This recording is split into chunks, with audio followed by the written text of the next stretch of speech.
খুব ভঙ্গুর একটি অর্থনৈতিক অবস্থায় বাংলাদেশকে আমরা পেয়েছি এবং সেই ভঙ্গুর অবস্থা থেকে আসলে অর্থনীতি যদি ঘুরে দাঁড়াতে না পারে নিঃসন্দেহে রাজনীতিরও ঘুরে দাঁড়ানো অনেকটাই কঠিন। আপনি আসলে কি মনে করছেন এই অর্থনৈতিক সমস্যা কিংবা ব্যাংকিং খাত এখন যে সমস্যায় দাঁড়িয়ে আছে সেখান থেকে এই খাতকে ঘুরে দাঁড় করাতে পারবে কিনা এখনকার অন্তর্বর্তীকালীন সরকার?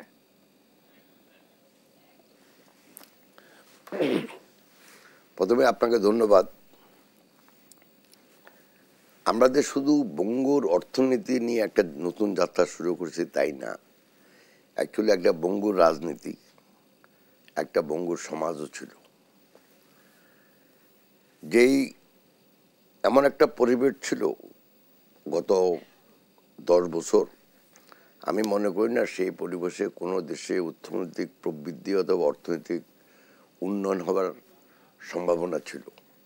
যদিও আমাদের পরিসংখ্যানকে ম্যানিপুলেশন করে অনেক সময় অর্থনীতি খুব ভালো দেখানো হয়েছে, কিন্তু সব পরিসংখ্যান কিন্তু সত্যি ছিল না। এখন নতুন সরকার যখন নতুন পরিসংখ্যান নিয়ে আসবে, যদি সত্যি কথা বলে তাহলে আপনি দেখবেন যে আগের অনেক সংখ্যাই ছিল, মানে ঠিক সংখ্যা ছিল না। যেমন যেটা আপনি দেখছেন যে আমাদের বলা হয় যে $30 বিলিয়ন আমাদের রিজার্ভ আছে, কিন্তু IMF যখন বলছে যে না, তোমাকে আন্তর্জাতিক মানদণ্ড ব্যবহার করে তোমার রিজার্ভ গণনা করতে হবে, তখন এটা হঠাৎ করে দেখলেন যে 20-এর কাছে চলে আসছে। তো এরকম আমাদের অনেক পরিসংখ্যান নেই, যারা ধান উৎপাদন থেকে আরম্ভ করে বাংলাদেশে অনেক কিছুর পরিসংখ্যানে কিন্তু আমি মনে করি ম্যানিপুলেট ছিল। তো এখন এখান থেকে তো আমরা একটা নতুন বাংলাদেশ সবাই আমরা বলতেছি, কিন্তু এটা তো সহজ ব্যাপার না। সেজন্য আমি মনে করি প্রথম যেটা ঠিক করতে হবে সেটা হলো আমাদের রাজনীতি, 2 একই সাথে অর্থনীতি। এই দুটা যখন ঠিক হবে তখন অটোমেটিক্যালি সমাজে একটা আইন শৃঙ্খলা ফেরত আসবে। এখন প্রশ্নটা হলো আমাদের সমাজে অনেকেই অর্থনীতি এবং রাজনীতিকে একটু আলাদা করে দেখে। আসলে কিন্তু এই জিনিসটা ঠিক না, কারণ এই অর্থনীতি এবং রাজনীতি একে অপরের সম্পূরক। আর এই দুজনের জন্যই, এই দুটা নীতির জন্যই ভালো হওয়ার জন্য দরকার যেটা একটা সামাজিক শৃঙ্খলা, যেটাকে আমরা বলি সামাজিক মূল্য। তো এখন 3টার উপরে কাজ করতে হবে। এই যে আমরা ওনারা বলতে যে সংস্কার করবে, এই সংস্কারের কিন্তু মূল উদ্দেশ্য কিন্তু সামাজিক সংস্কার, অর্থনৈতিক সংস্কার এবং প্রাতিষ্ঠানিক সংস্কার। এর আলটিমেট হবে যদি আমরা সমাজকে শৃঙ্খলাবদ্ধ করতে পারি, যদি আমরা সমাজে অর্থনীতিতে সংস্কার লাগবে সেগুলো যদি আমরা করতে পারি, এবং সমাজে রাজনৈতিক সংস্কার লাগবে সেগুলো যদি আমরা করতে পারি, তাহলে একসাথে এগুলো অগ্রগতি হবে, এগিয়ে যেতে পারবো। আব্দুল আল মিন্টু, আপনি একজন অভিজ্ঞ ব্যবসায়ী, আপনি FBCCI এর সাবেক সভাপতি ছিলেন, আপনি নানান খাতে সংস্কারের কথা বলছেন।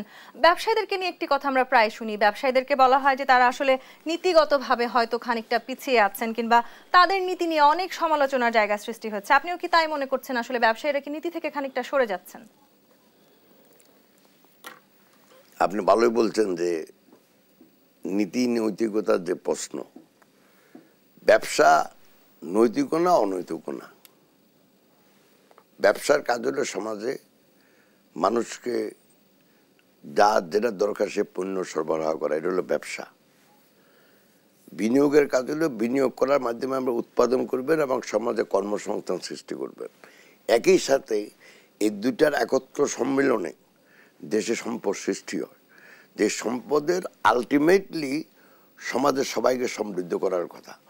যদি আপনার দেশে যে সম্পদ সৃষ্টি হয় সেই সম্পদে যদি যথাযথ ডিস্ট্রিবিউশন যদি ঠিকমতো হয়, এখন সেই ডিস্ট্রিবিউশনটা মানে আপনি কিভাবে এটাকে ভাগ বাটোয়ারা করবেন এই সৃষ্ট সম্পদ, সেটা তো ব্যবসায়ীদের উপর নির্ভর করে। কিন্তু এমন সমালোচনা আছে যে ব্যবসায়ীরা সেই সম্পদ পুরোটাই নিজের পকেটে রাখছে। আমি উত্তর দিচ্ছি আপনাকে সেটার। তো এখন এই সৃষ্ট সম্পদের মানে কিভাবে ডিস্ট্রিবিউশনটা ভাগাভাগি হবে সেটা একান্তভাবে নির্ভর করে রাজনীতির উপর। এখন প্রবলেমটা হলো যেটা আপনি নৈতিকতার পর্যন্ত আনছেন। দেখুন, ব্যবসায়ীরা নৈতিকও হতে পারে, অনৈতিকও হতে পারে। এখানে অনৈতিক কেন বলে যে ব্যবসায়ীরা অনেক সময় লোভ লালসা পড়ে অতি মুনাফা করতে চায় সুযোগ মতোই। এই তো ব্যাপারটা, এটা তো বলতে চাচ্ছিলাম না, অত খোলাসা করে বলতেছেন না আর কি। প্রশ্নটা হলো যে মুনাফা এবং অতি মুনাফা, এটার ভিতরে কোনো পার্টিকুলার লাইন নাই। কারণ যখন ওই ব্যবসায়ী যখন ক্ষতির সম্মুখীন হয়, 1 টাকার জিনিস কিনে এনে যখন 2 পয়সা কমে বিক্রি করতে হয় তাকে, হয় মার্কেটে ডিমান্ড নাই এখন, অথবা এটা পচে যাচ্ছে বিক্রি করে দিতে হবে, সেটা তো কেউ বলে না। এখন প্রশ্নটা হলো যে এই নৈতিকতা কি একা ব্যবসায়ী সমাজের জন্য? আপনারা তো যখন একটা রাজনীতিবিদেরা চুরি করে পুরো অর্থনীতিকে দুর্বৃত্তায়িত করে ফেলছে। ওদের কাজে হইলো রাজনীতি মানে হইলো টাকা বানানো, সম্পদ বানানো, সম্পদ সৃষ্টি করা না। তাদের তো নৈতিকতা প্রথম আসবে। সো ওই যে আমাদের দেশে একটা কথা আছে যে মাছ পচে মাথা থেকে। মাথাটা কি একটা দেশ? একটা দেশের মাথা হইলো রাজনীতি। অতএব যদি নীতি নৈতিকতার প্রশ্ন আমরা কথা বলতে হয়, তাহলে প্রথমে যে নীতি নৈতিকতা প্রযোজ্য সেটা হলো সমাজের রাজনীতিবিদদের জন্য, সমাজের প্রশাসনিক কর্মকর্তাদের জন্য। তারা যদি অনৈতিক হয়, তারা যদি ঘুষখোর হয়, তারা যদি চোর হয়, তারা যদি দুর্বৃত্ত হয়, তাহলে আপনার সমাজে কোনো খাতেই আপনার নৈতিকতা খুঁজে পাবেন না, যেটা আমরা গত 15 বছরে দেখছি।